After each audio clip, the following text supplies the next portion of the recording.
Greetings, greetings, family. We are live. Welcome, welcome to another Wednesday Sister Shanice show. As you can see, I've got some wonderful guests in the house and looking forward to introduce them to you, or actually for them to introduce themselves to you. So welcome, welcome, family. As you come in the house, you know how we do. Just let us know where you're logged in, what part of the world you're watching us from.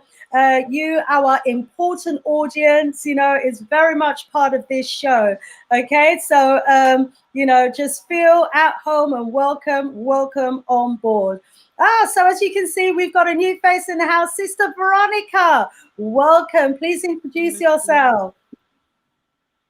Well, my name is Veronica Histed, and I live in the Gambia by way of the U.S., California, Los Angeles. And I have been home to the motherland. I've been home since November 2020. Man, I'm so glad I'm here. Thank you for the invite.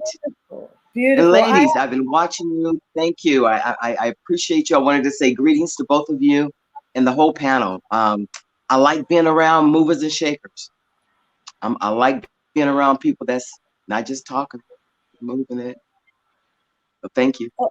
Awesome. It's a privilege and an honor to have you on board, my sis. I met Sister Veronica on the plane when I was on my way to the Gambia. And wow. When she got off the plane, she just kissed that ground. She was like, I'm home to the motherland. It was a beautiful, beautiful, touching moment. And it's a pleasure to have you on the panel. And let's introduce to you our Sister Sheila. Welcome, Sister Sheila. I give thanks. I give so much thanks. This is always the highlight of my week, to be around my people. So big up to the panelists. It's always a pleasure to come here in this time to co-create together this wonderful session. I give so much thanks.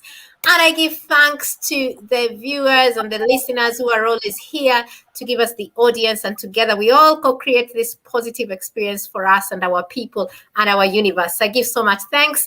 We are going to have a brilliant evening tonight, as always. Thank you. Asheo, thank you so much as well, Sister Sheila, for taking the time out. It's always a privilege as well to have you on board now, a resident guest here on the Sister Shanice show. And we have our beautiful Queen Najah. Rise up all the way from Kenya. Greetings, everybody. Thank you so much, Sister Shanice. I echo what Sister Sheila says, that this has become the highlight of my week. I always look forward to it. Thank you so much for your show. Greetings to Veronica Histed. It's nice to hear from you. Yes, on this show, we are movers and shakers. We are loving it. We just don't sit there and, you know, ba like the sheep. No. Rise up, Dr. Boo, my king. How are you doing? Welcome. It's lovely to be on this show, and to all the listeners and viewers as well. Always a privilege and an honor, my sis. Welcome on board. Also, now very much a regular resident panel member on the Sister Shanice show. Absolute privilege. And another resident panel member is none other than Dr. Abu. Rise up, Dr. Abu. Budum family, rise up to be in the company of such beautiful empress. You know, I'm blessed. I'm blessed to really in the company of, you know, Sister Sheila's, Queen Najah, you know, Sister Veronica, and you, Sister Shanice, you know. Sorry for being late, but you know, the last spoon of medicine for my wife take a little while to go down. So I have to be patient. Of course. But I'm here. It's great to have you, Dr. Abu, as always, a wonderful, another resident panel member. And let me see what my sis is saying.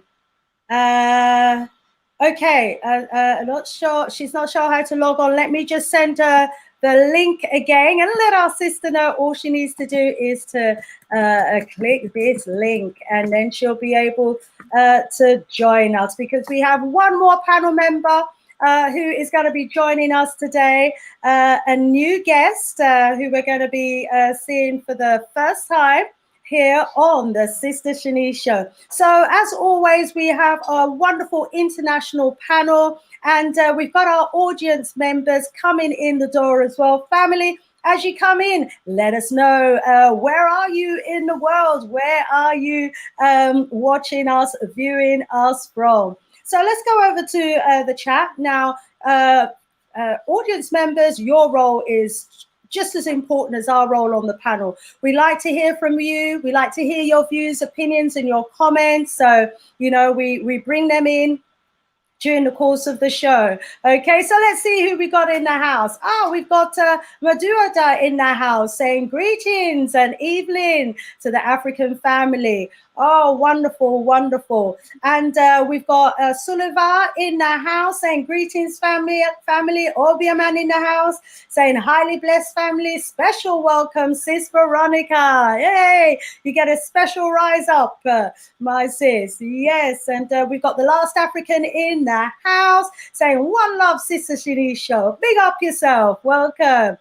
We've got B. Slayton in the house saying hi to everybody. We got Lily saying greetings, family. Oh, now let's see if anyone's telling us where they're watching us from. Oh, we've got McKennan in the house. Hey, look out for his books. McKennan, drop the links to your books in the chat. He's done a book on the Gambia. He's done a book on Rastafari. Rise up yourself, Ras McKennan. Oh, and I can see our sister getting ready in the background there. So I'll just let her settle herself and I'll bring her on as well. So, Obiaman Sema, watch us from Yard. We're at Jamaica. Rise up yourself. Big up Jamaica every time as well. And we got the last African who's watching us from North Carolina, Babylon, USA. I know that feeling, my brother. And we got Rosemary King in the house as well. And she's saying that she's looking forward to a powerful discussion and actions for us to do. Okay, family, you heard it. Not only are they looking forward to a good discussion, but also action points as well. Rise up, Janet. Rise up, Rosemary from the UKKK. Rise up, Nature Speaks. Rising up our sister or brother, Maduda, from South Africa. Rise up, rise up. We've also got Austin from Texas as well. Someone from Austin, Texas in the house. A truly international family. And yeah, we've got someone in from America, KKK. Oh, so fantastic. Okay, so let's bring our guest on. I'll just wait for our sister, Ma Pong. She look. I think she's just walking in the background there. Let me just. I am. I'm just gonna sit in a minute. Okay. Yeah, I'll allow you to take your seat, get yourself comfortable. Then I'll ask you to introduce yourself to the audience, my sis. Welcome. Yes, we've got an interesting topic for discussion today, and the title of our topic today is the importance of land in restoring our ancestral connections. The importance of land in restoring our ancestral connections. That is going to be such an important discussion. We're going to be looking at it from a number of different perspectives, and I'm looking forward to the conversation. Family, you drop your comments in the chat. We got Sister Audrey saying, awesome, Sister Shanice and guests. Beautiful. We've got another viewer watching us from Jamaica. I recognize that flag.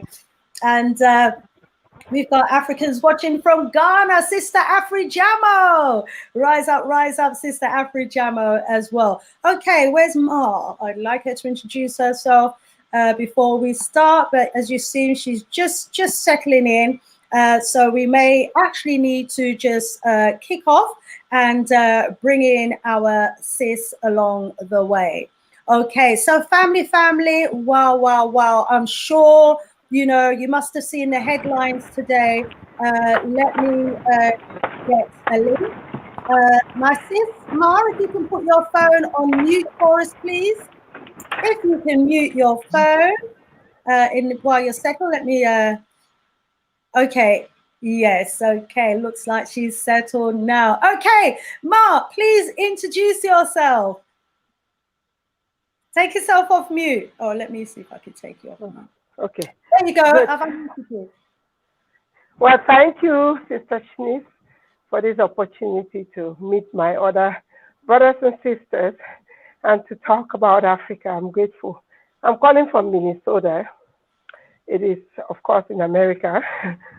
And I'm sorry, I've been running. Oh, that's okay. Get your But breath. anyway, I'm very grateful to be on the panel. I am a mother, I am a nurse, and I am welcome. a wife. So I'm here to participate in the program.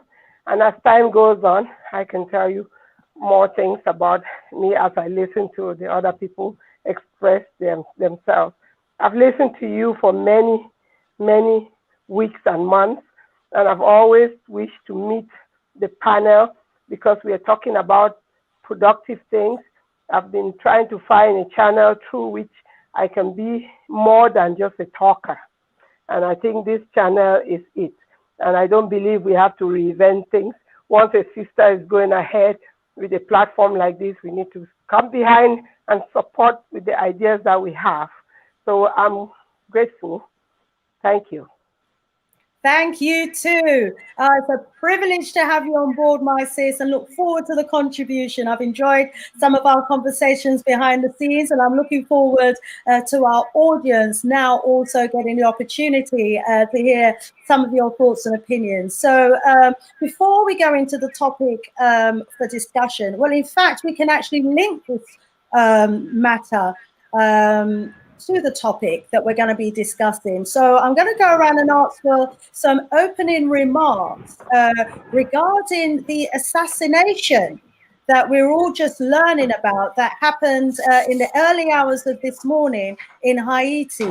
Jovenel Moïse, president of Haiti, was assassinated, and his wife was critically injured in the incident as well, and she subsequently succumbed to her injuries. Both of them taken out in an assassination that happens in the early hours of the morning. Now, from what we hear, they heard the voices of the assassins, and it said that they had some were speaking with an English American accent, and there were others who were speaking with a Spanish accent.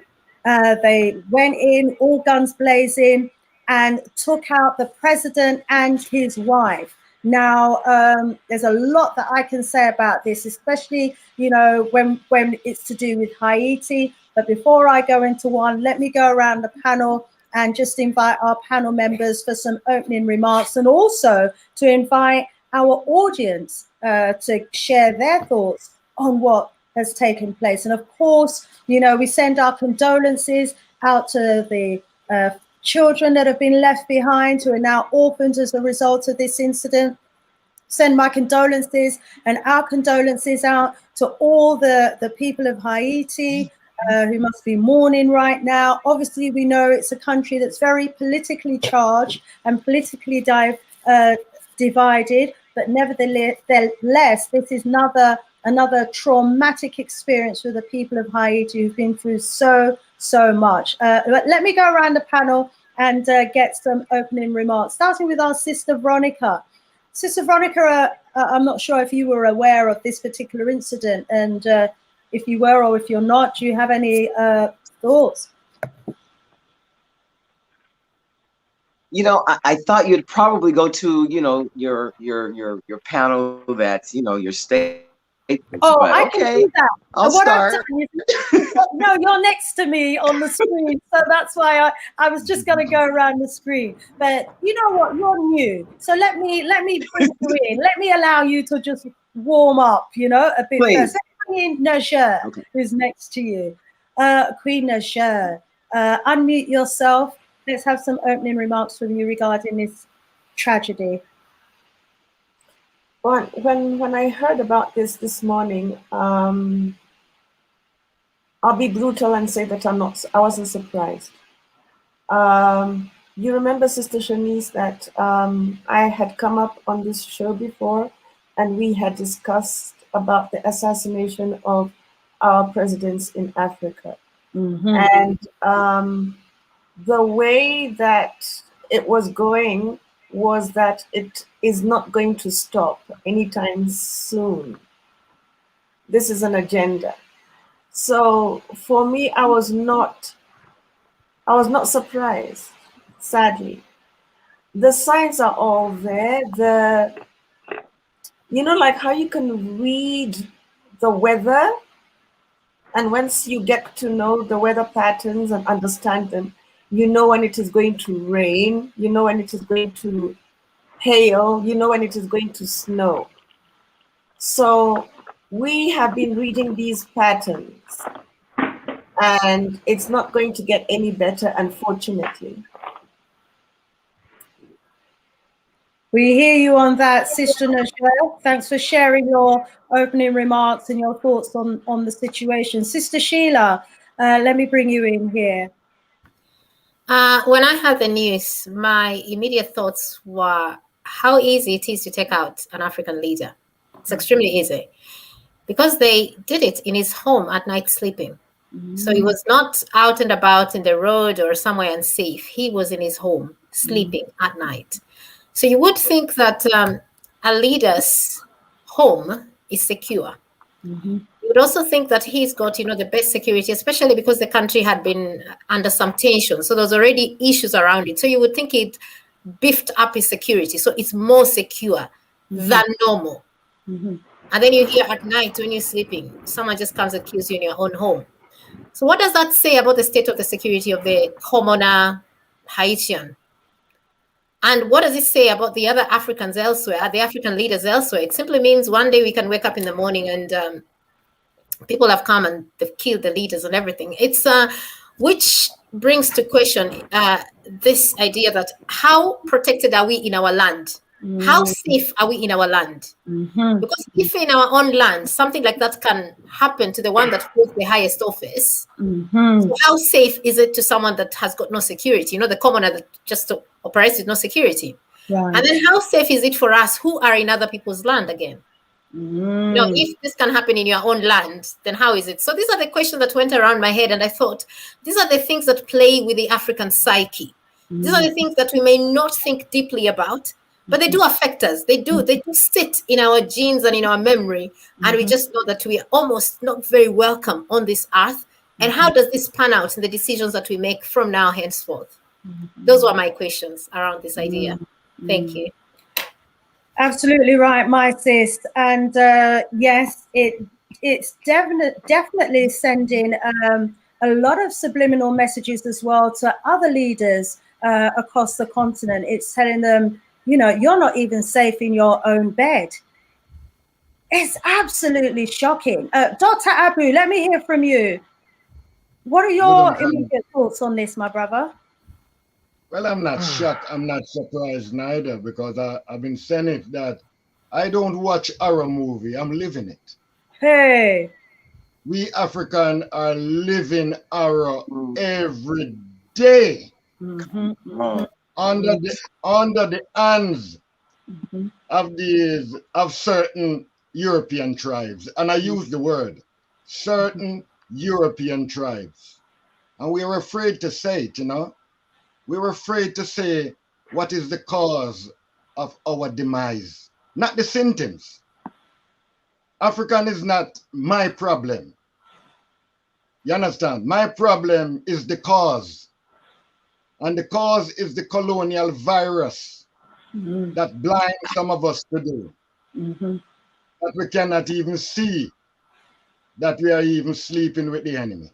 You understand? And my heart goes out to the families and friends of the late president.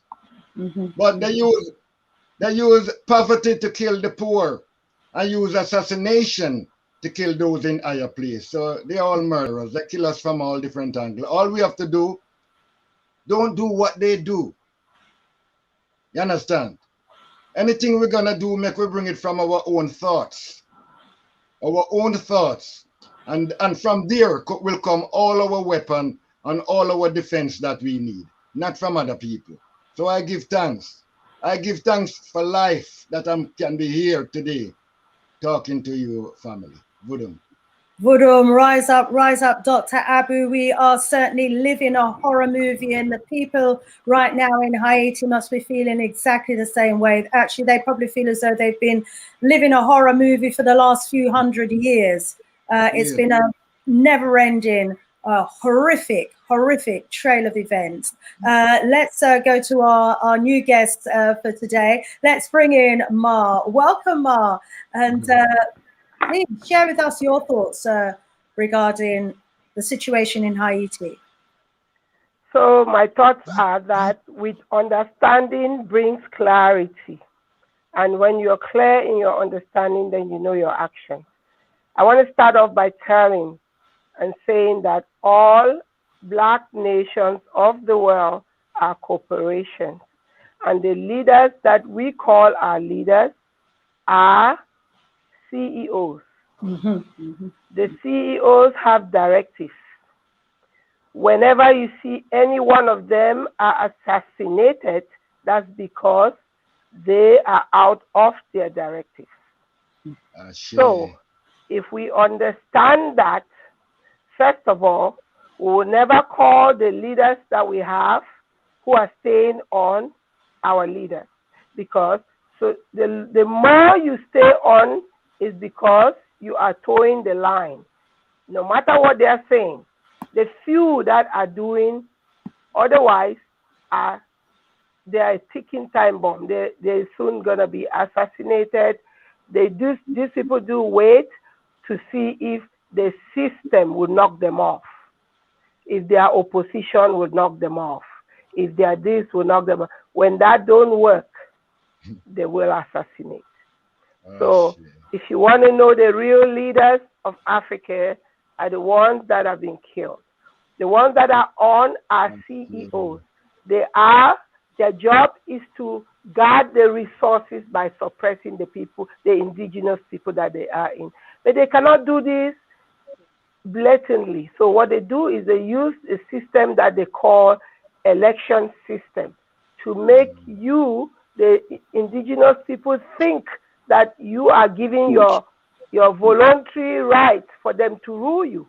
Because they cannot stand the might of everybody rising. So they have to give this narrative that we keep running among ourselves. Oh, he was elected. No, he was elected. Oh, he was this. No, he was that. So long as we don't have clarity, we are never going to begin the task of resolving it. First, the Black child has no representative in this whole world. If we understand that, we will not look at the CEOs that have been put there as our leaders. They're not. The AU is a congregation of all the CEOs. They will never represent the interests of the African indigenous child. That's all. Rise up, Ma. Absolutely agree with you on those points that you've raised there. Let's go over to Sister Veronica. Sister Veronica, I don't know if you heard about this story today before coming out, and if you did, what were your thoughts? So absolutely, it's not a surprise. Why would it be a surprise to anybody, actually? You know, so I'm of the mindset of this. When we say things are not going to get better, oh yeah, I'm of the mindset of this. 2020, we woke up. We have been asleep a long time, our people, a long time. And our ancestors, our leaders, our CEOs have been selling us out for a long time, including today. They sell us out. I, as an American, you know, I've lived a lot of different places in America, really trying to find who I am. You know, as Americans, we try to fit in, you know, or can you understand how we feel? Or can help?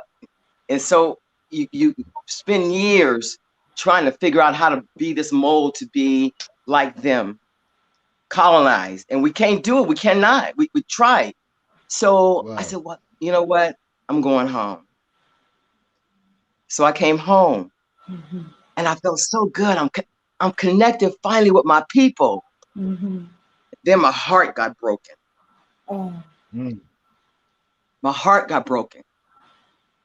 When we talk about land, we talk about our people, we talk about the colonizers, we talk about who's doing this to us, who's doing this to us. I've been here for a little bit, and we don't even teach African history. Let me talk about Gambia. Gambia history, African history in our schools. We're in colonization now. So I post on different platforms. Hey, you guys, do any of our schools teach African history, Gambian histories? We only have, I don't know, 1,000 private international schools. Probably more. Are we teaching? And I'm on different platforms. Oh my God, no. That's why I'm seeing you guys paint buildings with other kids on there, not our kids. That's what are we bleaching our, what we fighting with you online because you bleaching your skin? What? It's us. I'm sorry. We can go and and listen to this. When we are exposed to the truth, or not even the truth. How about this? Another option to live, another way of living, and we still say no. We still say no. When our culture says, "Oh, you got to get a white person because they're gonna help you," as a tradition, as an encouragement to our people, we got to wake up first. I'm sorry. All of our traditions, our tribes, that's what this is all about. I came from the US, came home, and all I see is tribal nonsense instead of us being Africans. We've got to be the change leaders that we've had. I'm sorry. I'm sorry. No, that's okay. I said we got to be the change that we want to see. Absolutely. We hear you. 100. Hey. 100. So we got to continue to show love. We got to continue to show the truth. We got to continue, even when it's slapping you in the face and you're like, oh my God. Just today alone, I went to a grocery store and had it recorded. Pulled all their stuff, all this nasty meat and food out of our freezers in a store. You ain't selling this to our people. Well, and then, people are commenting because I posted, they're commenting, well, we that's the way it is here, and all those type of things. They'll get mad if we say something. Let them get mad. They're supposed to get mad. But they got to move. It's our turn as a people. As a people, the powers have shifted to us, you guys. I don't even care if they climb the Capitol. They still got to move. It really is our turn. But we've been so conditioned, in my opinion, so conditioned of fear, especially in Africa. The fact that you ride around in tanks with guns. Really? Instilling fear in the people, so I understand the fear. I get it. But when we know some new information, come on, y'all, let's do it. No, you know who's supporting me online? White people. Woo. You know what our people saying online? Oh no, they ain't gonna do it. They're gonna be, and that's okay. I get where you come from. But what I'm saying as a people, it ain't them. I'm sorry. They may have started it, but it continues. Okay. So we will come back to hear more from our sister Veronica of her experiences in the Gambia. We'll be hearing more about her campaigns as she goes into the supermarkets and get them to pull outdated stocks from off the shelf and recording it. And we'll hear about the changes that she's trying to make on the ground out there. Rise yourself up, rise up, Sister Veronica. Let me go over to the... about the change. Yeah, be the change we want to see. Okay, we got the Jughead who's given us a £10 donation. Thank you so much. He says, Sister Ma, you is 200% correct. These devils are not our leaders. These fools are plantation overseers for Western and Chinese corporations. Brother Jeff, rise yourself up, Brother Jeff. Thank you so much for your contribution and for your comments there as well. Let's see what other comments we've got in the chat so far. I should have put my glasses on. I'm going to start needing glasses soon here. So that's the real. I'll tell you what, it's easy. If I put them up here, then I'll be able to see them up here.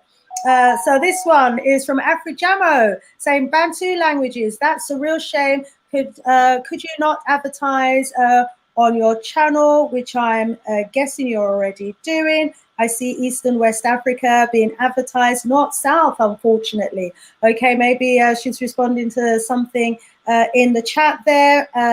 So yeah, go ahead, have your separate conversations in the house. So we've got AUF from Nigeria.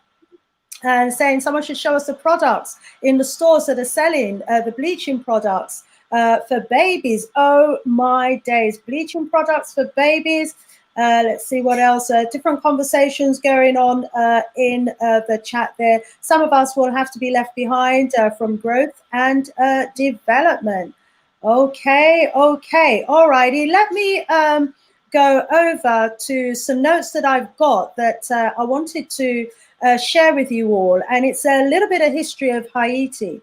And it says that in 1789, the French West Indian colony of San Domenico, that's Haiti, supplied 2/3 of the overseas trade of France and was the greatest individual market for Europe. It was an integral part of the economic life of the age, the greatest colony in the world, the pride of France, and the envy of every other imperialist nation. The whole structure rested on the labor of 500,000 Africans. Yeah, you see how we were making them rich? You see what Haiti actually meant to them back then? Right, well, in August 1791, after 2 years of the French Revolution and its repercussions in San Dominica, the Africans revolted. The struggle from the Africans lasted 12 years. There was a 12-year war that the Africans waged against the colonizers, and the enslaved Africans beat them. And now this wasn't any little beating, you know. They beat the French monarchy and their army. They beat the Spanish invasion army. They beat the British expedition of some 60,000 men and a French expedition under of a similar size under Bonaparte, the brother-in-law. And the defeat of Bonaparte's expedition in 1803 resulted in the establishment of the African state of Haiti, which has lasted until this day. However, those people don't take a beating lightly, and they never forget a beating either. And Haiti has been suffering the consequences of, you know, their conquest ever since. And that's why it's so important that the rest of the Caribbean and Africa actually gets behind Haiti and supports it. You know, we really need to look at how we support Haiti, because it was the first African colony to actually win its freedom. And as a result of their success, other colonies around the world started fighting for their freedom and won their freedom as well. And I was actually looking at some of the atrocities, you know, that they actually suffered as a result of that as well. And it's absolutely horrendous. Let me give you a little flavor of, you know, what the people in Haiti was actually experiencing at the time. Let's see if I can get to it quickly enough, because I read it and I thought, my gosh, is that what the people was suffering in Haiti? You know what? I'll bring it up when I get to it. I'm seeing the wonderful voodoo ceremony that the Haitians had, you know, before they actually launched their rebellion before they went to war. And there was people like Cecile Fatiman, who was the voodoo priestess at that ceremony. There was man like Bookman Doty at that ceremony, a Jamaican from West Africa, a West African who had been sent to Jamaica as an enslaved African who was revolting in Jamaica. And so they sent him to Haiti. He went there and he contributed to organizing the Haitian revolt as well. He didn't survive the 12 years, but, you know, he played a formidable role in the beginning. And that's how it is sometimes, family. We may not see through the fruits of our labor. We may not be able to eat the fruits of our labor, but the generations that come behind, you know, actually get the benefit of it. So there was a brother named Ogun who was involved in that, the launch of that ceremony as well.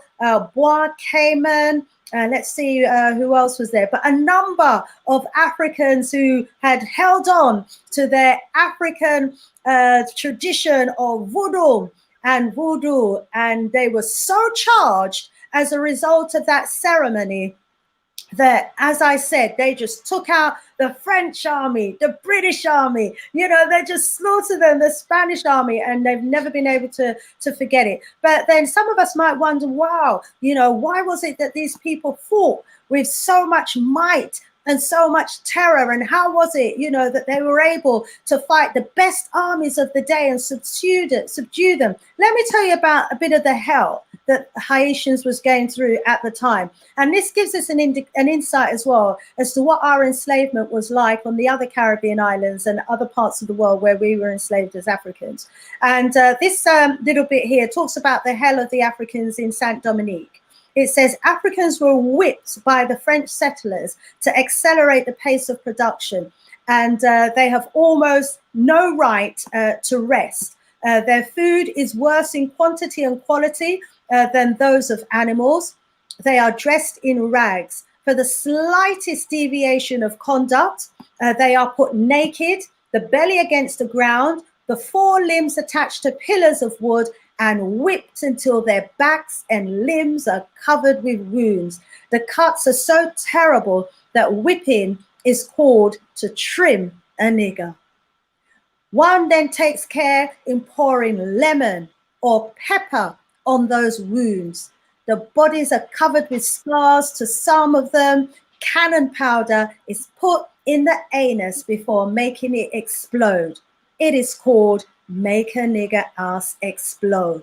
This is the wickedness that they were experiencing. You know, the ear or the foot was cut when they attempted to escape.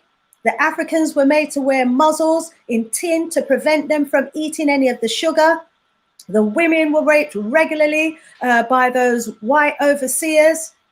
Africans were killed for the slightest pretext, and some were even put alive in furnaces, immersed in lime, thrown into crushers, given to carnivore birds or dogs, and even to the wasp after they coated their body in syrup. Life expectancy was 8 to 10 years. That's what life was like, you know, in Haiti for the Africans. Absolutely unbearable. Women were aborting their children in the thousands rather than give birth and have their children have to come forth and suffer what they were experiencing on that plantation or on those concentration camps. You know, so, you know, such was the life that the people endured.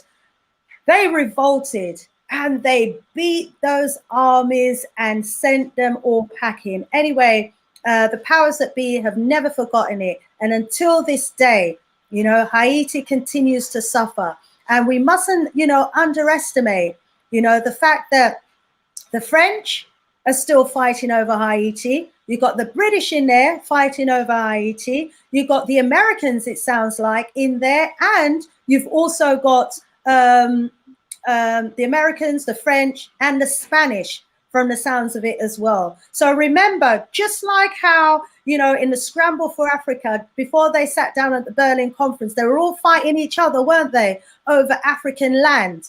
Well, it sounds to me as though there's a fight going on right now over the land for Haiti, and whether it's going to be the French, the Americans, or the Spanish that takes control of this piece of land. I want to rise up our brother Kwame from Nottingham. I was having this conversation with him earlier.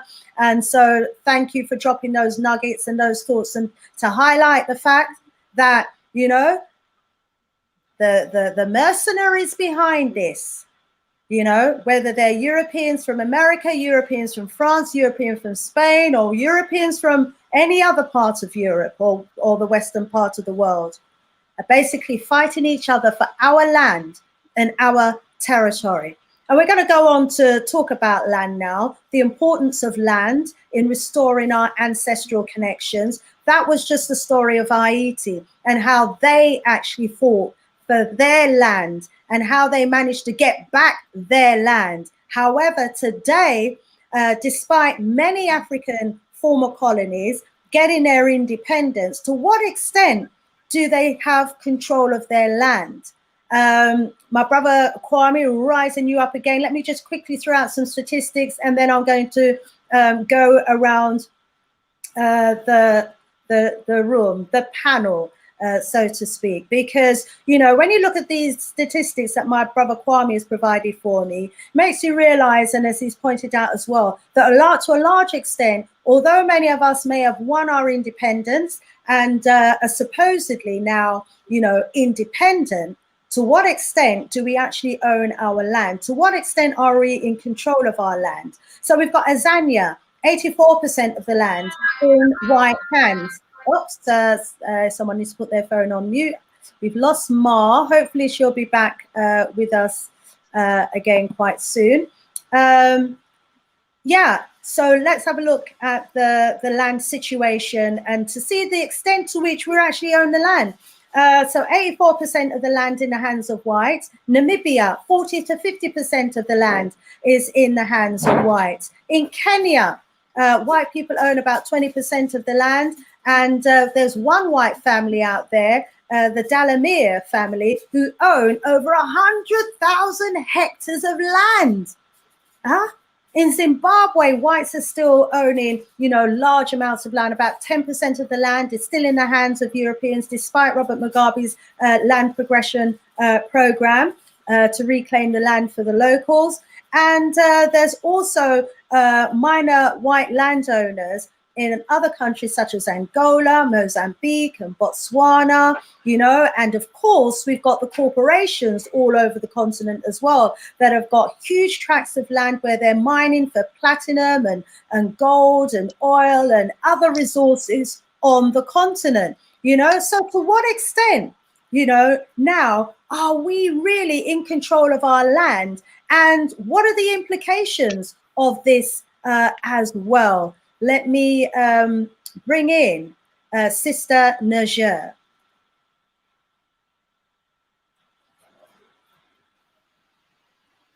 Thank you, thank you, Sister Shanice. Yes, we have, I'm from Kenya.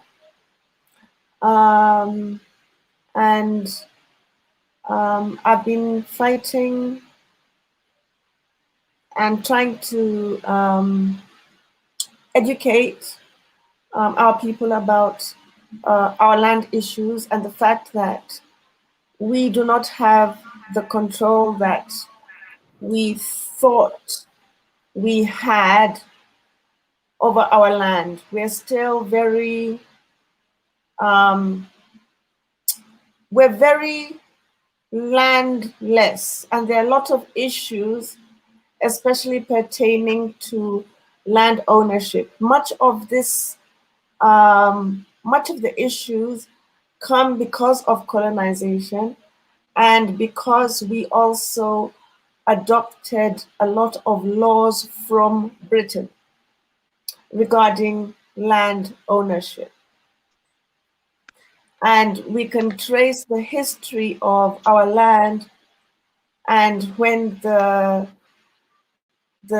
changes came in, and they can be traced specifically to, of course, when the British came here, and then the Second World war when they were fighting. They were actually fighting over territory. We are told that the Second World War was a war which was there in Britain and in Europe, and it had nothing to do with Africa. But actually, the fact is that the Second World War was a fight among all the European cousins, because they're all cousins. That's another thing that we keep forgetting. They are cousins. So these families were actually fighting for control of ownership over Africa, which they had divided. So when you look at the maps of Africa, you will notice that there is a change between the First World War and the Second World War, where you find that the British control certain lands, the Germans control certain lands, the Italians control certain lands. And then after the war, you find that the Germans were kicked out of some lands and the British then went in, etc. So it was never a war about Europe. It was a war for our land.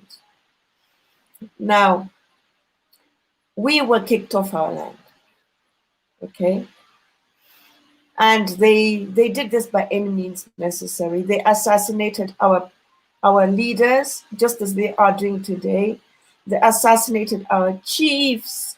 They murdered our women fighters. We also had women who used to, today you can call them like prophetess, women who could see ahead, okay? Our women fighters, all these, anyone who was against the invaders and who warned the people that that they were coming in to take our land, they were all killed. They were all killed. And therefore, it came to a point where the only leaders, like what they are doing today, it's like a parallel.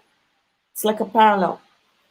The ones who were left behind were the yes men, and the ones who worked in cahoots with the British.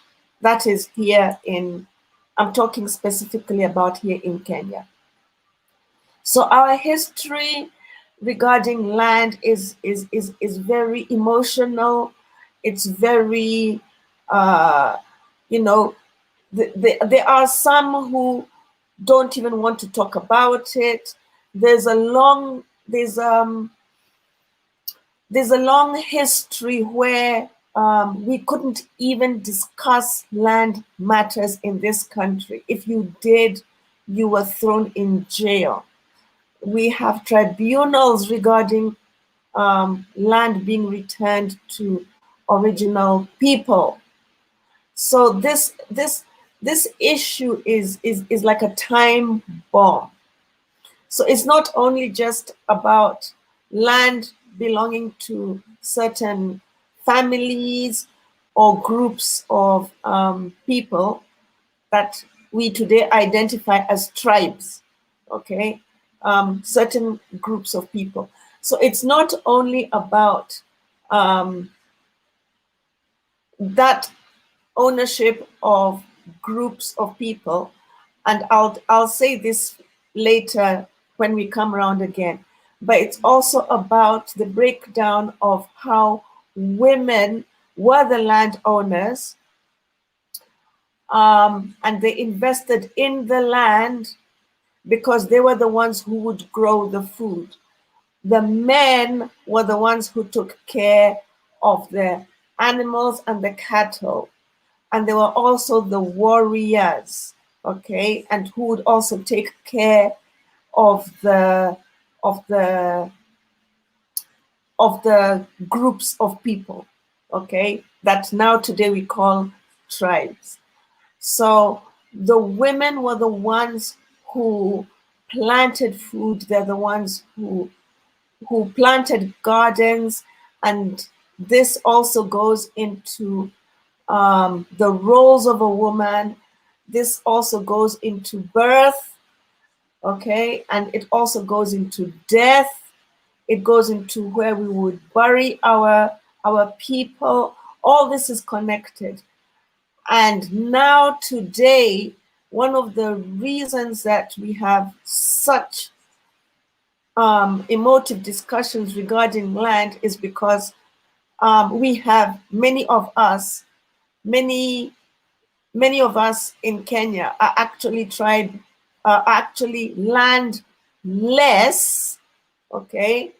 And yet we still have big families, like you said, Europeans, and even the Queen herself, the Queen of England, has so much land in this country, and she is just not letting go of it. She's not. It's like, no, I'm not letting go of it. And we know it, and we have tried to raise this up. And again, each time we raise it up, and this is our land. Supposedly we are independent, and we are told, no, this is something which you cannot talk about. And activists have been killed, activists have been assassinated, activists have been thrown into jail. I'm Nadia, and I am complete. My sis. Oops. Thank you so much, Queen Naja, for painting a picture of what the situation is there in Kenya, on the continent itself. And such is the sensitivity of land that many governments are afraid to even talk about it. And we heard from you there that when activists try and put it on the agenda, they're thrown into jail. So, there is a new scramble for Africa happening, and it's happening right under our noses. Former colonizers who have ownership of the land through their wicked, evil, historical deeds are still holding on to large amounts of land on the continent. And of course, all the wealth that goes under that is under the land, and then all the potential that can be done on top of the land. Let's go over to Sister Sheila and hear from our sis regarding the land situation.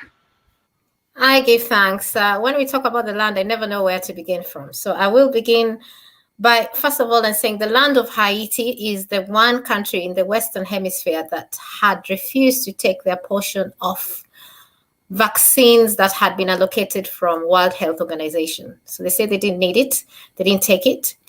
As of this June, a referendum was passed, and it was said 130,000 doses were coming for the 11 million people. But the doctor said the biggest task was to convince the people to take it. So there is that going on there, that up to now, it is the one country that has not administered a single dose of the vaccine. Make of that what you will. Mm-hmm. So good. When I was growing up in Kenya, we had an influx of refugees coming.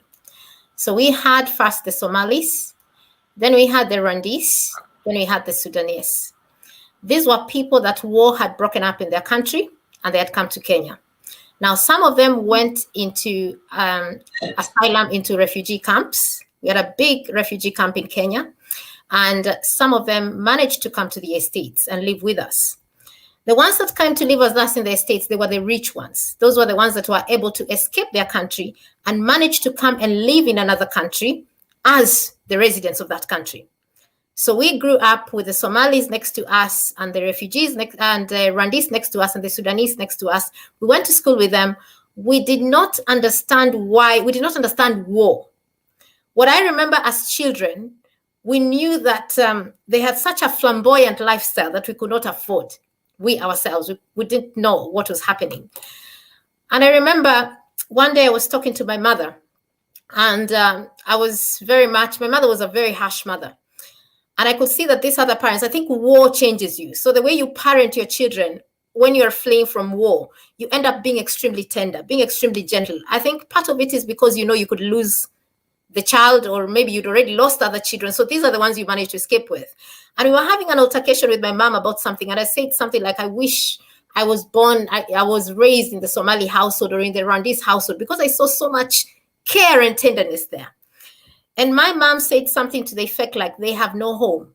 She said, how can you want to be raised in that family and they have no home? But they had a home. The house was next to ours. So I remember telling my mom, but they have a home and their home has got nicer things than ours and they've got even nicer parents. And my mom said they have no home. They just have a house in the city. With my childhood mind, I didn't understand that. But it's years later that now I understand well. And I see that in Kenya, the relative Kenyan has got a home in the village and a house in the city. Because at the heart of it, the city is a Western construct. It is something that the colonial people took us from our villages. They came up with something called the heart tax. And they took us from our village and sent us to the city to go and build the railway and the infrastructures and all these things that pollute our environment, because they're not built in line with our environment. And they were built to promote them, to glorify them. It was nothing to do with the developing of the infrastructure of Africa. It was with the glory, to glorify the oppressor. And what happened in this process is that we ended up taking ownership of the homes in the city, which ended up being very slummish. They're like slums. They're dwellings that are not very conducive to the African body. We Africans cannot live in such surroundings. We were leaving our big, large pieces of land in the villages, whereby we never needed to wake up and toil. The universe provided for us. We had fruit trees. We had traditional vegetables. We call them traditional vegetables. They just sprout in the wild. The one Dr. Sebi would say, eat what is in the wild. That's the one that was in the wild, just growing by themselves. We did not need to wake up in the morning to go to the plantation so that we're given a few cents to go and buy ration, food or anything. We didn't have to do that. We had our land.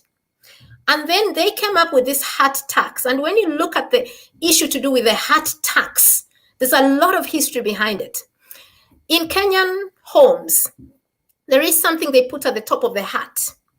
It goes all the way to Egypt. And there's no, I don't know the English word for it. In my language, you call it eshisiru. So I don't know whether we'll understand. But Najar, you know, it's the thing at the top of the hat. And you put it on there. It is a symbol for Osiris. When Osiris was cut into pieces and some part was thrown in the river, and when Oset went and brought him back and they had to do the obelisk. So it's a symbol of that. So we put it on top of the hat to show that the man, this house, the man is alive. And when a hat is being built, that is the first thing that goes up there. And when a man dies, they bend it to show that. So if you are passing somewhere, you know that is a house of a widow, the way it's bent. The colonial, this is the same structure that is there in the mosques. It's the same structure is there in churches. You see it, the church has got the same thing going all the way up. They borrowed it from us. It is all connected to the ley line of the way we build the huts. So they took us from these huts that were linked to the spiritual nature of us and took us to these little squalid slums in the city, not fit for human consumption. And one way they chased us away from our huts, they started charging us a hut tax. And they were using that eshisiru, that obelisk at the top of the hut, to actually say that this house you'll pay this amount of money. So the more of them you had in your compound, the more money you'd pay. People had to go and work in the city. And when you went in the city, people obviously got married in the city, got children in the city, and there was no reason to go back to the village because you missed on your pay when you went back to the village. So children like I that were born in the city did not rate very highly their home in the village. So we ended up thinking the city with the squalid conditions thought that was home. It was not home. It was a place that we went to be enslaved. It was the plantation that had come to us instead of us being put in the ship to the plantation. The plantation was now on our land. Whereas our productive land in the village, the colonial master now had taken it and was now planting their cash crop, which to date have damaged our soil with the pesticides, with the herbicides, with the chemicals. And these cash crops have made us go into drought because we cannot eat them. What are you going to do with sunflowers? How are we going to eat the sunflowers that are heavily pesticided? What are you going to do with pyrethrum or rose flowers, which our misleader, the president, sent to the NHS at the heart of the pandemic? He sent rose flowers. What are Kenyans going to do with rose flowers? Even these teas and the coffees and the cocos, they won't feed us. We can't eat them. The traditional vegetables, the millet, The potatoes, no, those ones you can get from the farm and cook and eat. They don't grow in the city. In the city, it is the plantation, it is the office work. Now, the Kenyan that I was during my time, we had a house in the city and we had a home in the village. So if you met a Kenyan anywhere, including me in the UK, if a Kenyan asked me, where do you come from in Kenya? I will not say Nairobi, where I was born. I will say Kitale, which is my home village. That is where I will say it's home. So it is always home where your ancestors are, where your ancestors are buried. That is your home. It is never the city. Now, come now in 2021. Because we are glorifying the West in our education. It starts with our education. And our education is tightly linked to religion. The two of them, you cannot separate them. Because of that, we glorify the oppressor. We glorify the English. In Kenya, it's English. In countries that were colonized by the French, is the French. In countries that were colonized by the Boers, is the Boers. We glorify them. So you find the whole education system. We are glorifying the oppressor. We are glorifying the oppressor's way. So you find we Africans who have gone through education, we want to leave our country and come and live in the oppressor's country to grow it while looking down at our own country, especially our own ancestral land, because the software that has been put in our brain is a software that colonizes us. And you find the more elitist we are, the more educated we are, the further away we are from our people. So it's reaching that point that right now, we Africans in 2021 are the ones selling our land to these foreigners. We are not now, there is no gun, there is no one is charging us heart tax. We are selling that land ourselves so that they can come and oppress us further. Because you know why we're selling it? We want to live in the cities, in these little slums that are not fit for purpose, in flats and apartments that are not fit for purpose. Why would you live and have a flow? Why would you have a flow when you could have the whole land? When you had the whole land that has been handed to you by your ancestors. Now you are exchanging it for pieces of paper. We have lost the plot. We have completely lost the plot because we haven't been taught about the importance of the land. We haven't been taught about the land being our spiritual home. It is what gives us the grounding. It is what gives us the foothold. And I finish by saying this. In the UK, whenever they meet you and they see the color of your skin, they always ask you, where are you from? It is already assumed and concluded you are not from this land of the Caucasian. So they want to say you are from somewhere else. And even if you say, I am from here, let's say you are born here, they say, originally, where did your parents come from? And if you say my parents came from here, and their parents originally, where did they come from? You must answer an African country somewhere because at the heart of it, they want you to say you came from somewhere else because they don't want you to take ownership of their land. Yet we ourselves, we are gladly giving ownership of our land. The one place whereby no one will ever ask you, where originally do you come from? The one place whereby you'll be welcomed. You'll be said, come, sit, this is home. So there is a lot of education that we need around land. And this is education that will not only focus on land. This is education that focuses on the holistic outlook of the African.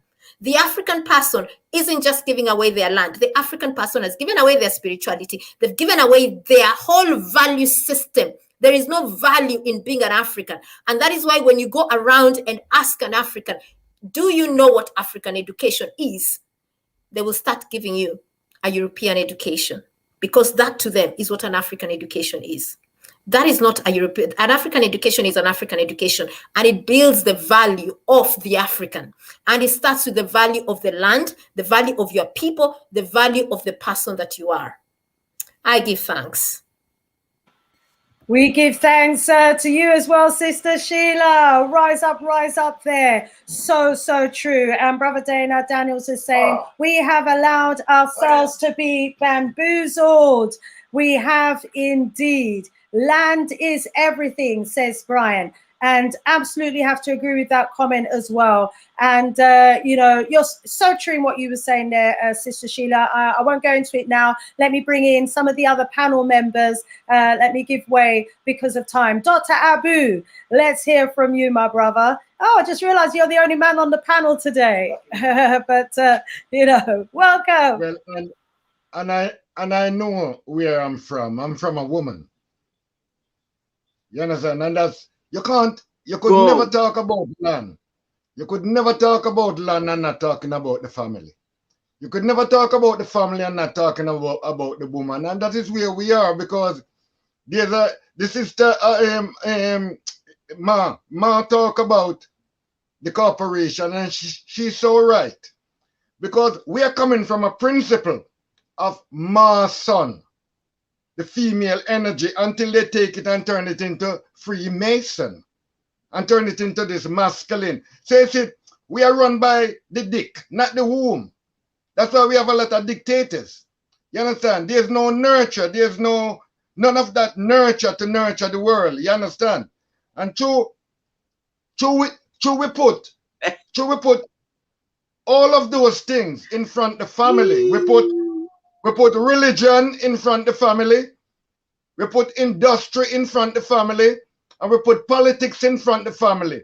So the Africans now is resting in peace in this corporation. And this is where we are. Because no matter how you want to look on it, you have to understand the power. The woman is the representation of the planet Earth. You understand? She is the micro of the macro. And we have some European man who sit down around a table. There was no woman around the table when they was putting them education together, the health together, all the things. There was no woman around the table. It was some man who not even know if they were woman or man. And I said, any man or woman who have problem with the agenda can never set my African agenda. Simple as that.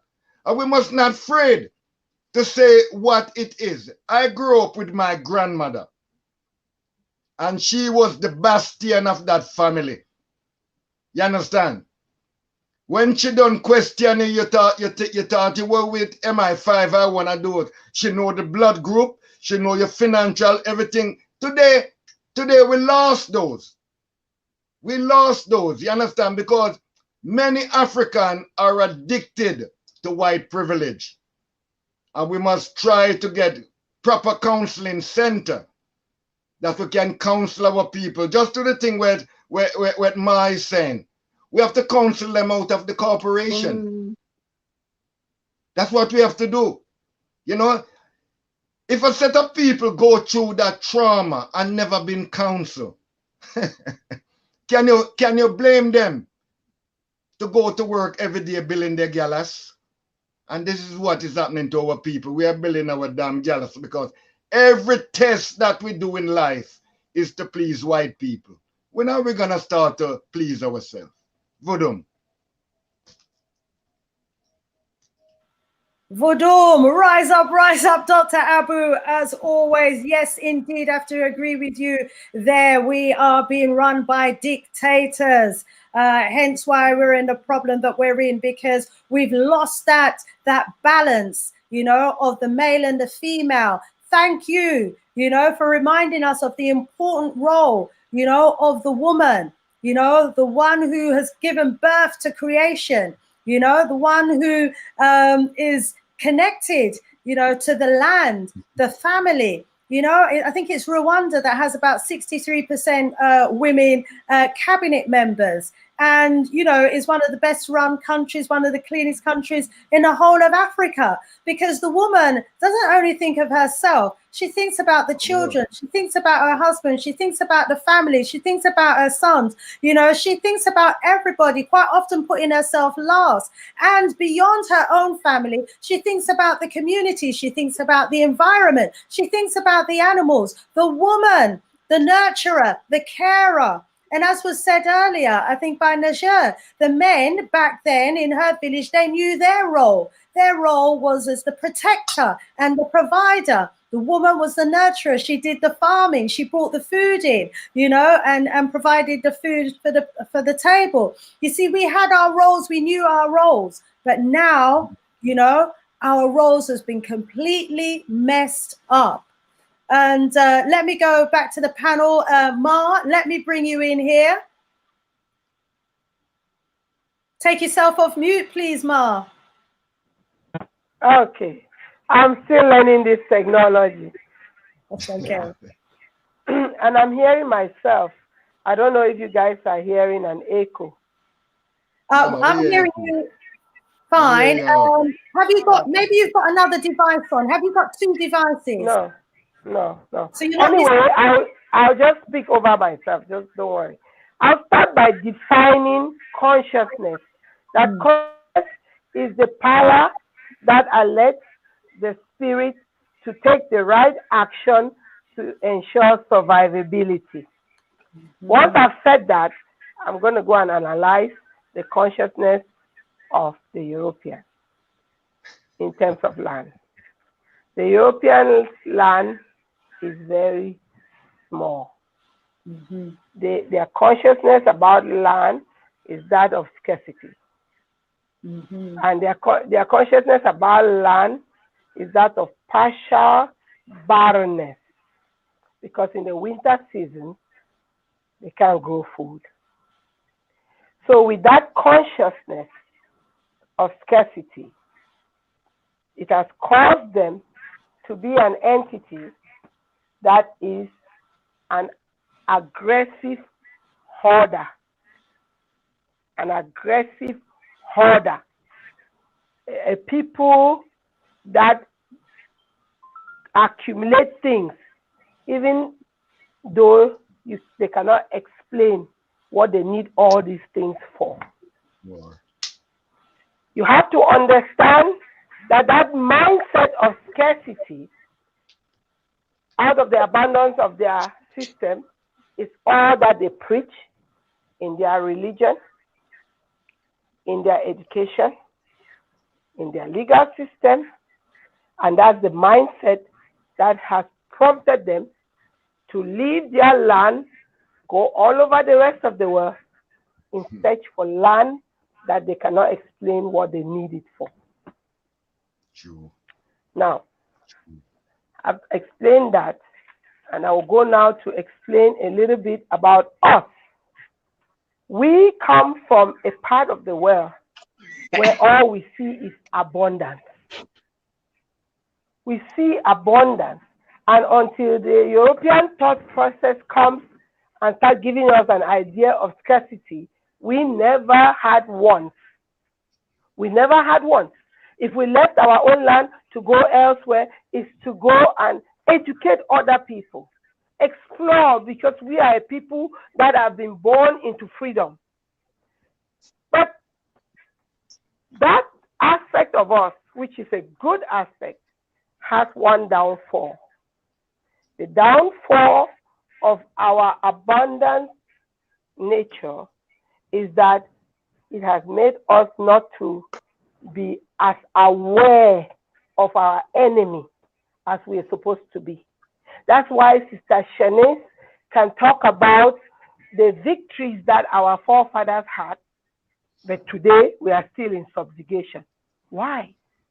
If we had figured out how to beat these people in their own game, how come we went backwards again to the point that they've usurped us and are still ahead and we are still down?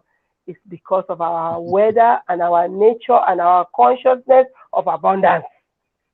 We quickly resort back to that without putting proper safeguards to make sure we keep them in check for the nature that we know they have.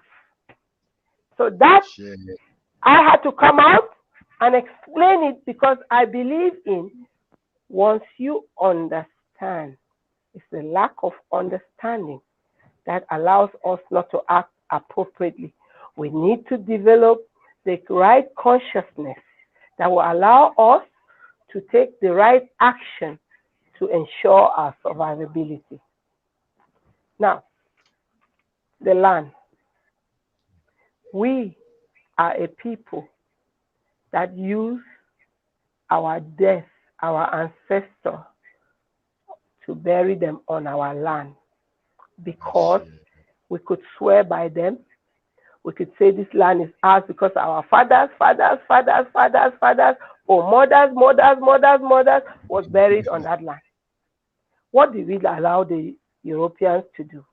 They came in with their religion, introduced to us a concept of burying our death in a cemetery, which I call a prison for our ancestors' souls. Boom.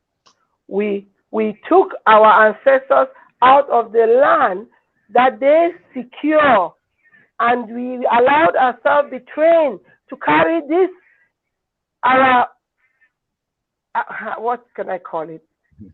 Our only insurance for the land that we have. And they bury them in cemeteries where, when they get full, they can easily bulldoze it. The Kali Church can bulldoze it and build a school on top of it to indoctrinate our children further against ourselves. These things that we have participated in have destroyed and is exposing our land to be stolen. Hey. They brought in, we used to bury our dead. They brought in a concept of scarcity. So they want us to burn our dead. They've sold that until some of our people are doing it. We fail to understand that the ritual that we went through during burial time, like in the village that I live in, in Nigeria, they take 3 days out each time somebody dies in the village. You don't go to the farm, you don't do anything, but come together and do the necessary rituals and the necessary healing, grieving process, so that when you put your person back onto the soil, you know where you've placed them, you know you release them to go and come back more powerfully. They've ridiculed us out of this. They are even beginning to bring funeral homes and making laws such that you cannot lay your father or your mother in your house where you were born. You are taking it now to funeral parlors where there's a price tag, and you have to hurry it up and bury them and go away wounded and not completely sealed and healed. The land, my dear people, is everything. That land is a bank. It's a continuous bank. All our DNA come from it, returns to it. When they die, we bury. We send it back. The worms eat it. The trees eat it. We eat it again. And our DNA gets...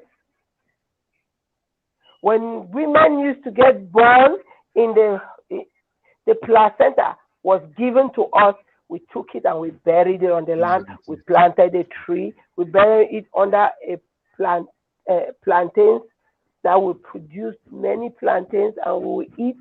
We recycle, and DNA goes in the ground and come back. People nowadays, they develop strategies to keep plundering our land. They have anthropologists, archaeologists, and all these Egyptologists, all these people that go digging the land. They dig this land to uncover what was there, to change the narrative of our history that these artifacts carry, and make their own narrative, take it to their museums, put it in there, make money off of it. All is about the land.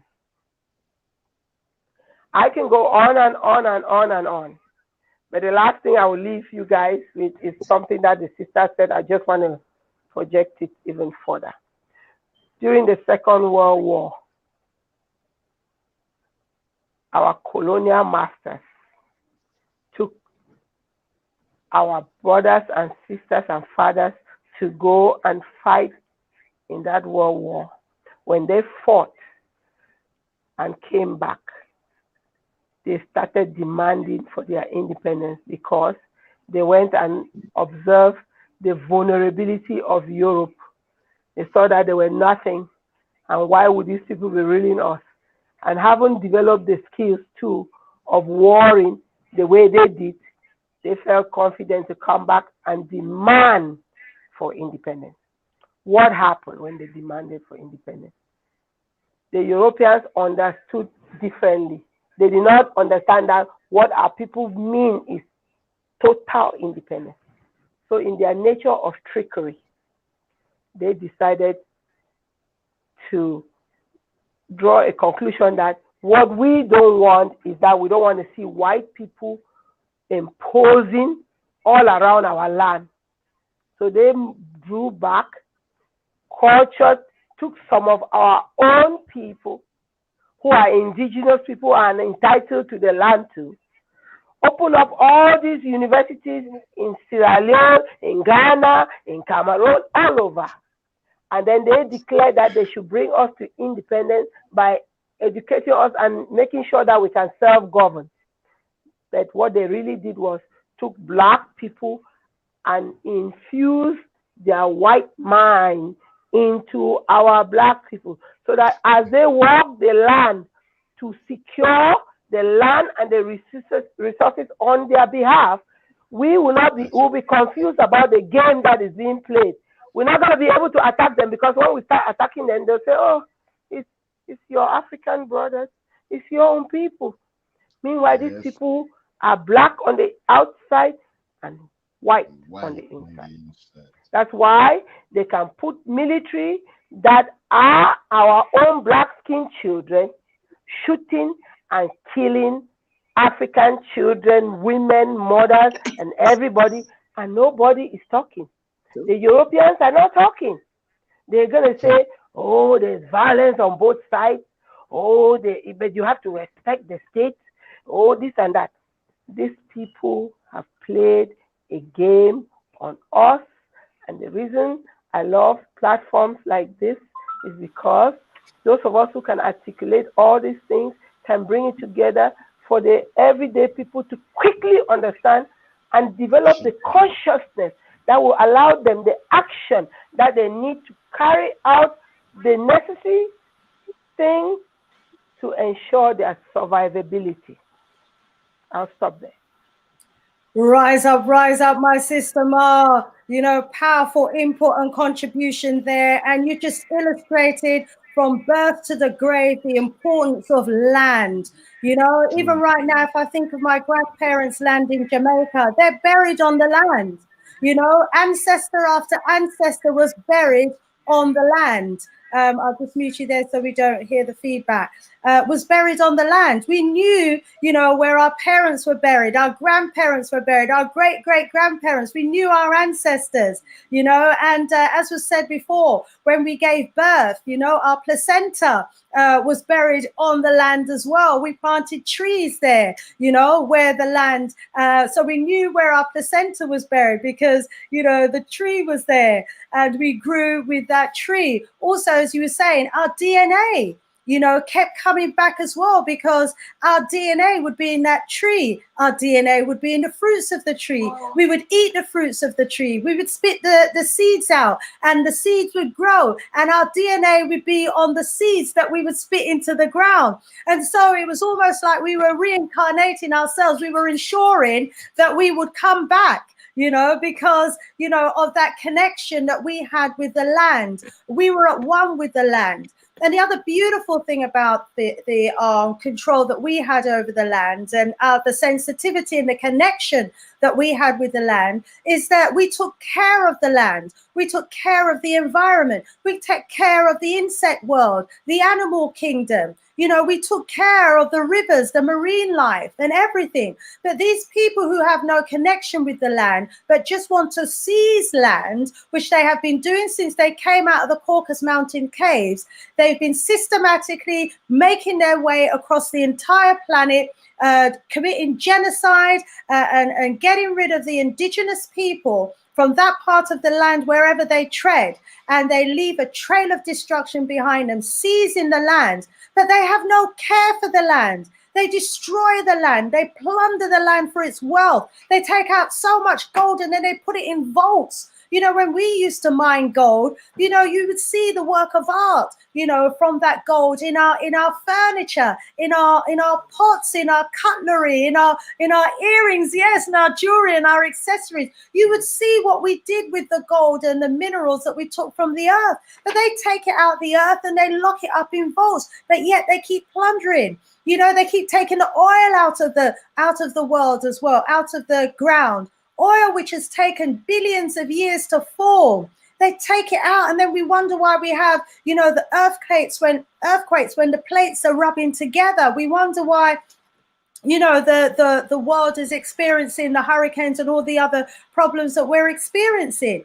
And why use fuel and oil when we can use the sun as energy, renewable energy, and other types of clean energy? You know, their world is about destruction. Ours was one with nature. And as our sister Sheila was saying, you know, back then we would have our home in the village where we would take care of the land, where we had our fruits and our food and our vegetables, and where we had an abundance of land. And here we are now, being conditioned to thinking that a little hut in the city that they call an apartment is better off than having huge swathes of land in the country, which is what we used to have. You know, we lost the plot? What's going on? Let's go over to Sister Veronica, who has returned back to Mama Land so that she can reconnect with the land of her ancestors. Come back in, please, Sister Veronica.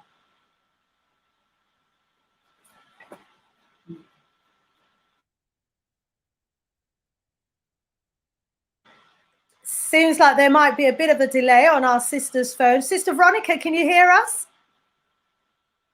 Okay, she's listen, I want to apologize to everybody. I'm trying to get my foot in here. This is my first panel, and I'm like, I can't get the lighting right. I can't.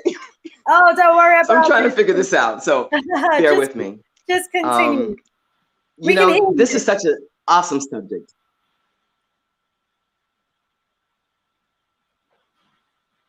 Yes, I can. Okay, carry on. Okay, I'll try and talk a little bit slower. So my thought about everything.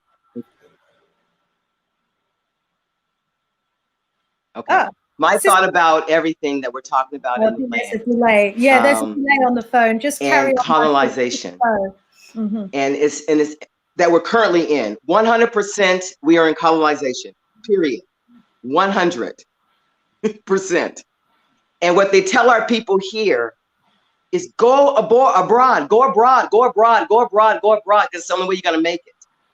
It's the only way you're gonna make it is you go abroad, make money abroad, send money home to your poor African family members. Why they come here and buy our land? They're coming, and we're conditioned, but we continue as a people to be conditioned. I gotta go, I gotta go, I gotta, in order for me to make money, I gotta go abroad. And they come here and buy our land. So this is where I am with what used to be and what we used to have in our land and everything. We sold it. We're still selling it to them.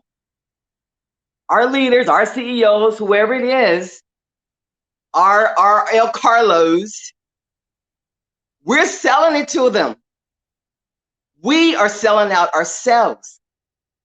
All the colonization, everything that everybody's talking about is 100% correct. But we're awake. Why don't we do something about it? Honestly, in my opinion, the African guards need to change. They sold us out. They have. Look, our rituals, and they've done a lot of wonderful things. Yes. But you guys, we're in slavery. Now, I know a lot of it we were forced, and we were forced into slavery, et cetera, et cetera, et cetera. Yes. But we also sold ourselves too. Our leaders sold us, as they continue to do today. And my thought again on it is this. Everything that we're talking about, what we need to do in our land, we can still do it. It ain't them. We continue to use the colonizer ways, and we know they ain't the right ones. I know in the past it's been a no, no, no, no, no. They always done it this way. They've done this to us. They've done this to us. They've done that to us. I understand that. But we're in a new time right now, people. We are.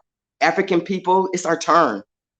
They got to move, whether they like it or not. Now, listen, they going to harp and get all upset. They're supposed to. But at the end of the day, what we need is real leadership. And not even leadership. We as the people, we need to do what we need to do. We need to teach our kids. And if our kids are in schools that's not teaching African history, if we're doing things and our families are having traditions and cultural that's not beneficial to us, we need to look at the way we are doing things. We need to look at the way we continue to use the same principles in the way we treat each other. Horribly. Ooh. Ooh. So they get to treat us horribly.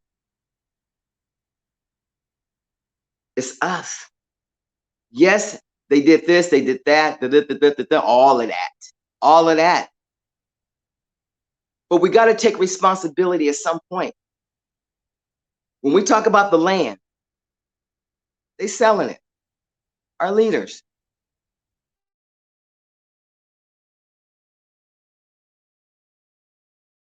We've just lost our sister there. Hopefully she'll be back with us in a very short while. I hope it's not my stream that's caused it. No, I've just lost Dr. Abu. Jump in, my brother. No, I have to rise up to what the sister's saying, what Mai saying, and Sheila and Najah. You understand, you know? The whole thing about it, you know? The whole miseducation, you know? You know, I wouldn't even blame the people, you know? You have to blame those who the people follow. You understand? You know, and this is what it's all about, you know? It's the piper. Then say, whosoever pay the piper call the tune. And it's a long time we don't pay the piper, it's somebody else a pay him. You know, see it, you know? I've seen how they use certification and even destroy the community, because a lot of people come into the community and all them have is a piece of paper, no experience. And them destroy the whole thing with this certification. You know? They use it even first to destroy the family, because some of us think because we have a master, we are there to master the family. You know, some of our family members go to university and come back want to change the family, LGBT and all kind of bloody European narrative. You know, because we don't brief our children when them going into these universities. We just send them go. And then what come back is some spies to spy amongst us. You understand, you know? We turn our children them into double agent and don't even know what we have done. You understand? And that is a breakdown of the family and lack of organization amongst ourselves. You know, so I rise up the panel members them, you understand, to really remind us. You know, remind us of these franchise, because these countries just a franchise of the of the West.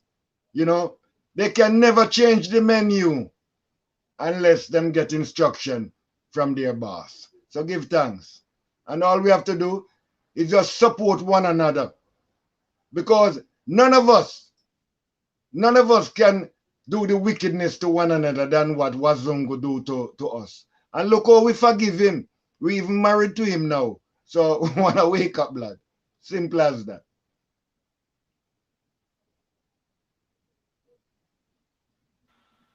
Rise up, Dr. Abu. True talker indeed. And you know, we've also got to think about the importance of getting back our land as well. And I think, you know, once we continue to have these conversations about how important land is and the important connection that we have had historically with our land, you know, from the womb to the tomb, you know, once we start reconnecting back culturally with our land as well, then, you know, I think we will know exactly what we need to do.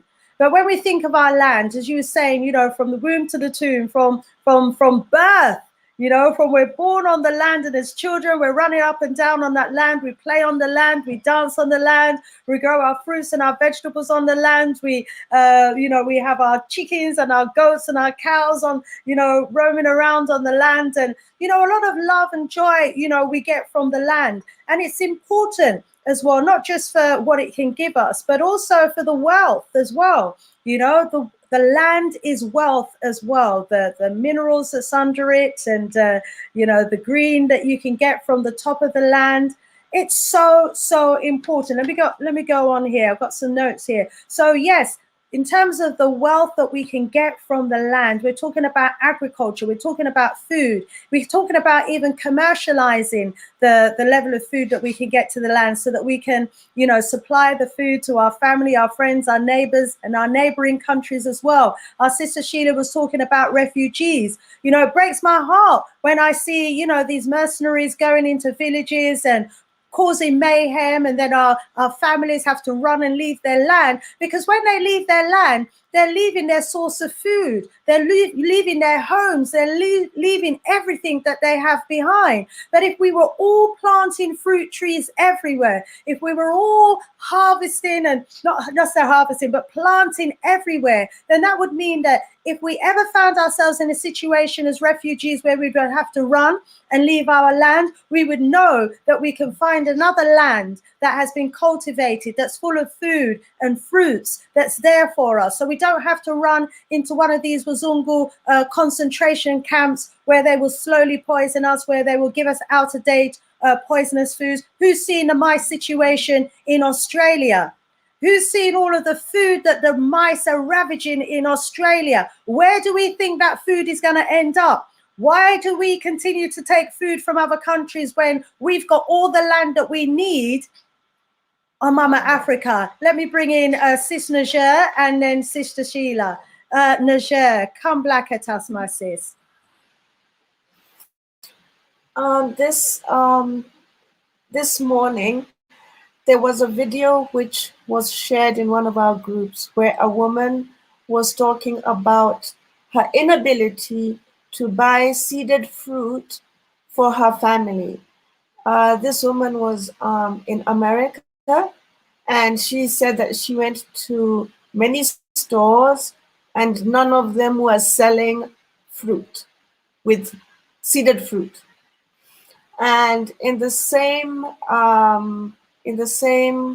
group, in the same space, there was another story of a woman who had a fruit tree on her piece of land in the USA, and the state came and cut it down.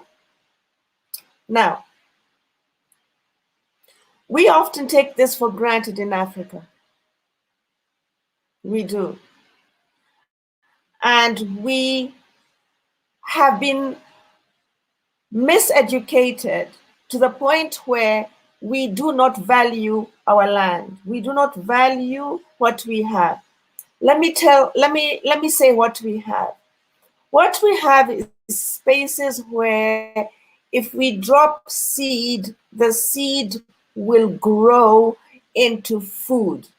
Whether it's a banana seed, whether it's a pineapple seed, pineapple stump, sorry. Whether it's whatever seed we drop into the ground will grow. But we have been brainwashed and miseducated and told, no, it won't grow. That's what. And this miseducation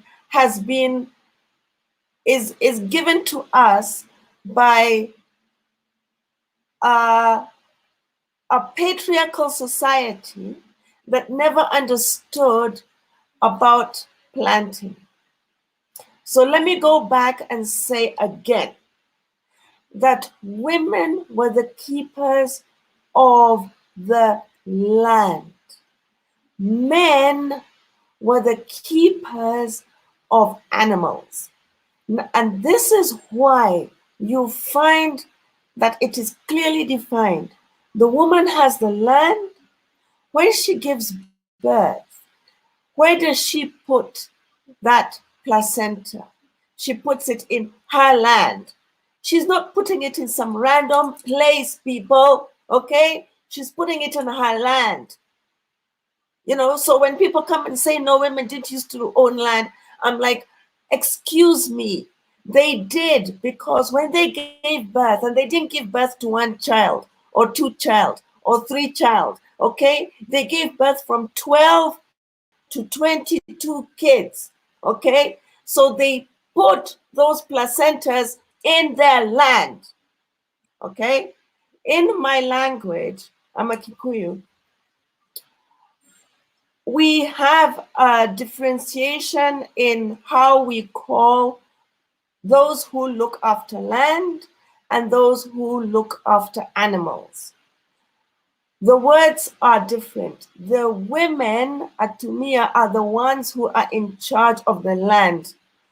They are the ones who take care of the land. Okay?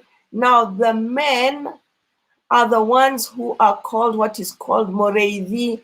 They're the ones who take care of the animals. The word animal husbandry, the word husband, where does it come from? Men are very good in taking care of animals, okay? They're the best in taking care of animals, okay? They know how to feed them, they know how to mend their broken legs, they know how to assist them if they need to give birth, they know how to slaughter them, okay? And whenever there was a function, it was the men who came up with the animals. But remember, they had to roam a lot because they had big herds, so they had to go out there and do what? To feed the animals. The animals were never penned in little cages, people, okay? So let's go back. So women had the land, and what do? They put their placentas in the land, and then they took care of those trees, they took care of the herbs, they took care of the crops, they took care of the herbs, they'd know how to make medicine, they'd know how to treat us, okay? This was the role.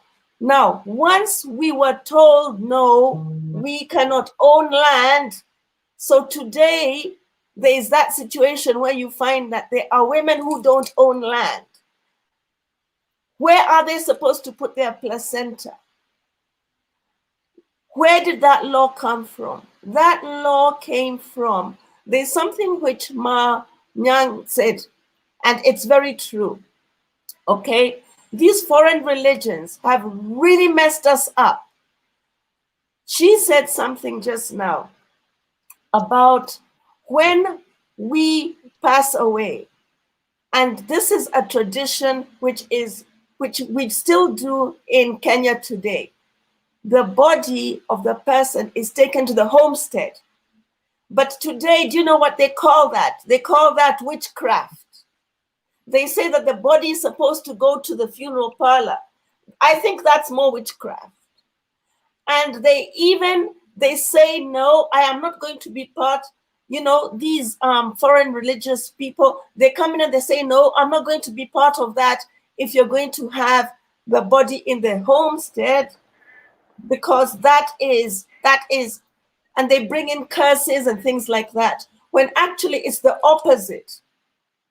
You cannot take a body to a foreign place. Why should you? Why should foreign people touch that body? Why should they clean it? And yet, because we are no longer of the of the land as women, right? We do not place our placentas. We are disconnected from the land. We do not bury our children and relatives on the land. We do not bury our parents on the land. We do not bury anyone on the land. So we are completely disconnected. And therefore, back to what Sheila said, we have actually become a people who in our own land do not have land. And it goes back to what the American woman said. She said, and it is the same thing which we do today. We go from store to store. We are in Africa, and yet we go looking for food in a supermarket. How? How is this possible? And then we complain about it. How is this possible? How? How can we complain that we are buying food from a supermarket and yet we have land? It is because we are disconnected from the land, and we are disconnected from the land as women. Rise up, Sister Najee. Absolutely agree with you on all of that. There, we have been disconnected from our land. We have been bamboozled, it says in the chat, you know, to believe that someone else's custom, someone else's culture is better than ours. And we've put our culture to one side, which had, you know, so much symbolism, you know, in there, and really connected us to the land. And we didn't even realize, you know, like you was just describing about the burial process, that we're now leaving our, you know, practices behind, adopting someone else's, and in so doing, removing, you know, from our culture, the important connection that we had with our ancestors and with our land, and that cycle of life. Sister Sheila, let me bring you in here. Let's hear from you. I give thanks for these discussions. They are never in vain. These discussions awaken things in us. So everything we speak about the land, this message is reaching to our people, and it's awakening our connection to the land. A few days ago, I was talking to the children. Leaflet came through the post, and it was talking about organ donation. So one of the children, 9-year-old, asked me, why would they want my organs? You know, she thought that they're taking organs from very live people. So she was quite worried for her organs. And we got into this discussion about organs. And her question was, are there people that are born without organs? And I said, no, everyone is born with their own organs. So she said, everyone has got their heart, their liver, their kidney, their lungs. I said, yeah. And then she said, so why would they want for other people then? If they have their own, why would they want for other people? Very good question from the mouth of babes. And that is how it is with us Africans. We've got our own land, take this as the organs, which are very healthy. Our land is quite healthy. But we are here wanting other people's land and selling our own land. It's like we're taking our own working organs and giving it to some other people who, as Sister Ma said, they are people coming from a point of scarcity. So we're taking our land of abundance and giving it to them, and then wanting to go there to them, basically warped. We are the other way around. And you see, for you to control our people, you have to confuse them. You have to put confusion. You have to make sure that clarity is not there. And that is where this confusion, that's where we are right now. We're very confused. And the confused is just this software that religion, we always go back to religion and education, because religion and education are linked into each other. Sometimes you don't know where is religion and where is education. They're all linked. And it causes confusion. Last year, what we do, because I run an online school, and every year we get together where we meet, because it's online, we don't get to see each other. So we get to meet every year. So last year we met, and we went to this town, Nanyuki, where Najee lives, and it is 2 hours away from Nairobi. When I landed in Nairobi, we were at the heart of the pandemic. Nairobi had taken on the pandemic more than the UK had. So Nairobi, the masks were everywhere, the sanitation were everywhere, the temperature checks were everywhere, and the police were very brutal in enforcing this. So we got in the car, drove a little bit, 2 hours away into Nanyuki, which is a small city, a small town, not even a city. And the memo had not reached them. The corona memo had not reached people in Nanyuki. There were no masks, no sanitization, nothing, completely not there. And then when I was speaking to my mom, who comes from another town, which is around 8 hours away from Nairobi, again, the memo had not reached them there. And luckily, those places, we don't have the police anyway. And even the police that we have, we know he's the son of so-and-so and the cousin of so-and-so and the brother of so-and-so. So he really is not going to enforce any brutal laws. And this is the beauty of the land. The land gives you that connection. It gives you that ownership. So some of these things from Babylon that come to the capital cities remain there in the big cities, because there somehow we've given it to the colonial masters and the oppressors, and the people that are there are just people that are black like us, but inside the software is fully white. So those ones, we leave them. But now when we own these lands like we own in the village, like in Kenya, the village is your home. That is your land. That's the ancestral land. Now, when we are there, a lot of these things pass us by. First of all, many of us don't watch TV, so the programming we saved from it. Again, as I say, this pandemic was just a very clear example whereby the pandemic was happening in the cities. The people in the villages really had no idea and could not care less. Again, because we own that land and somehow we've protected, we've ring-fenced ourselves. We've ring-fenced ourselves. Now, one thing we need to do, because we'll talk about this and we'll have to say, what's the way forward? The way forward is to build that value back to the land, to end up knowing that we are intricately connected to the land, that we need the land. The land does not need us. We're the ones that need the land. It's a basic need. We need this land because we eat from the land. We live on the land. We get our food from the land. We get our water from the land. We get our identity from the land. When I hold my passport, it is written there, Kenya. Even if the British passport is written born in Kenya, that is the land.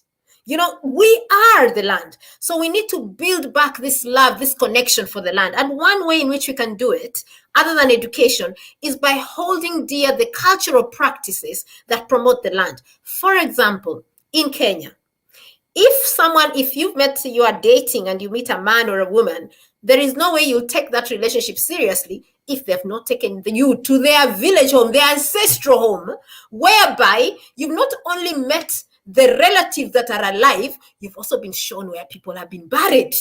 You've been told, my grandfather is buried there, my grandmother is buried there, and even my placenta is also buried there. Then you know, I've been accepted in this place. I belong in this place. So we need to build these cultures back. Again, children. The children will not be considered to have been accepted in their home before taking them to that village. And then when they reach there, they're told, this is your home. We need to get these cultural values back. And this is how we start valuing the land. So if there is anything people have to take away from this talk today, is the value for the land. And this is, you don't need to get big degrees or big books or dictionaries or what have you. You just have to go back to your cultural practices and you'll find they are intricately tied to the land. They're intricately tied to it. The marriages, the births, the dates, the visitations, the introductions, everything. So those values, we end up loving the land. I give thanks. Sheo, yes, let's all take that back from today's conversation. Absolutely brilliant, brilliant. We need to reconnect with our land and rebuild that connection with our land. Those of us who have been disconnected from our land, we need to find our way back home and find a piece of land and a family to connect with as well. Ashe, ashe, ashe. Let's hear from Ma before we wrap up. Ma, over to you. Unmute. Yeah. So thank you, Sister Shanice. As usual, I'm hearing myself, but I'm going to talk over myself. There's an echo. But anyway, I'll start by just saying that Sister Naja, you made some good points that I wanted to, emphasize on it. First of all, a woman, it's a man with a womb. A woman is a man with a womb. Yes. So, and women are custodians of the land. And men were made to be helpers of the woman. Because for you to get a helper, you have to have a job that has been given to you that when you are performing that job, you might need help. There's no job that the Creator gave a man that a woman should be the helper of. Instead, God gave the woman the job of bringing forth a child. It takes 9 months of pregnancy when the child is kicking different types of hormones into your system, dislodging you, making you moody, making it impossible for you to do the task sometimes, throwing up the first 3 months. You need a helper. That's the job of the man. Secondly, 3 years after the birth of the child, when you're supposed to stay breastfeeding that child and giving the child the immune system that she needs, you need a helper because you have to be around that child. You'll be walking around the house, but you can't go too far to work. You need the man to be the helper. God, you know the different roles of the man and the woman by looking at the nature that God gave us. God gave the man a big muscle mass, an abstract mind where he can pick up and go and come. He did not attach any apparatus of delivery and birth to the man. The men have breasts like women, but they are not productive. The womb was only given to the woman. The man that carries the womb is the woman. So God, Creator was not dumb to totally take away all the apparatuses for childbirth and put it on one entity and not the other. The man is supposed to be agile, to be able to run around. The man was made to be a woman's helper. The Christians turn it around because of their hatred for the woman. The women, the feminine principle, the Christians, and other religions, but I won't go in there. But they hated, and you see it in their expressions that they have carried out over the years. The man was made to be a protector. Hunting, like my sister says, is a game in strengthening their protection abilities. So when you go hunting and you catch a gorilla, in that process, they know how to wrestle an enemy down. They learn from it. They teach their sons and all of that. The woman was made, given fatty mass as a means for nurturing and loving. Nurturing the children, loving the man in reward for after they've done a good job of protecting their women away from other men, from raping them and all of that. If our men will go back to doing what they were supposed to be doing, get out of this silly mentality of them being providers. They are lousy providers. That's not a job that God gave them. They can't sit still for too long without developing stroke and all these different high blood because they were not made to sit still. The men were made to move around. If you're going to be a protector, you need to know about your territory. You know where the mountains are, the valleys are, where the resources are, so you can be able to better protect it. You don't sit still in some 9-to-5 job where you are being programmed and destroyed. Our men need to go back to their roles and do just that alone. We, the women, were made to provide, and the land was given to us to use it to provide for both our children, boys and girls. Until our men start reprogramming their mind, get off the notion of being providers. You're only saying that because you are in the European man's land where he has made the plantation for you and your family. If you come back to your senses, you will know that what I have told you today is the right thing to do. Once you do those things, and the women are given the role of providing, they will stay busy enough. Most women will not care how many women you have, because as you get older, the sex issue is secondary. You become an elder, in the society. We will even marry the women and give you the young ones if you want to stay busy in that way. We will need to rest. And if we're doing things right, these things will fall in place. It's funny how we've messed up ourselves by following other people's ideology. We need to sit our butts down and reorientate ourselves properly. Thank you. Ashe, oh, we've been following other people's ideology. We need to come back to our own culture. Absolutely agree with you on that. We need to reconnect with the land. We need to rebuild that connection with the land from the womb to the tomb. Let's bring in Dr. Abu for some final words because we are almost out of time. Dr. Abu, drop some bombs for us before we close. Give thanks, That's why I don't say our Father, and I know that when my Father went to heaven and produced me, you understand? As I said, heaven is between the leg of an African. You understand? And simple as that. Heaven is between the leg of an African woman, and that is where I come from. So I say voodoo to all it. Voodoo, Dr. Abu, rise up yourself. So we found where heaven is. Family, thank you for your contribution. If you didn't know where heaven was, now you know. Rise up, Dr. Abu. Panel, thank you so much. This is such an important topic. I think we're going to have to return to it because it's so important that this message goes out far and wide. And there's so much more that needs to be said about the importance of land to us as a people and the connection that we have ancestrally and historically had with the land, and why we need to restore that.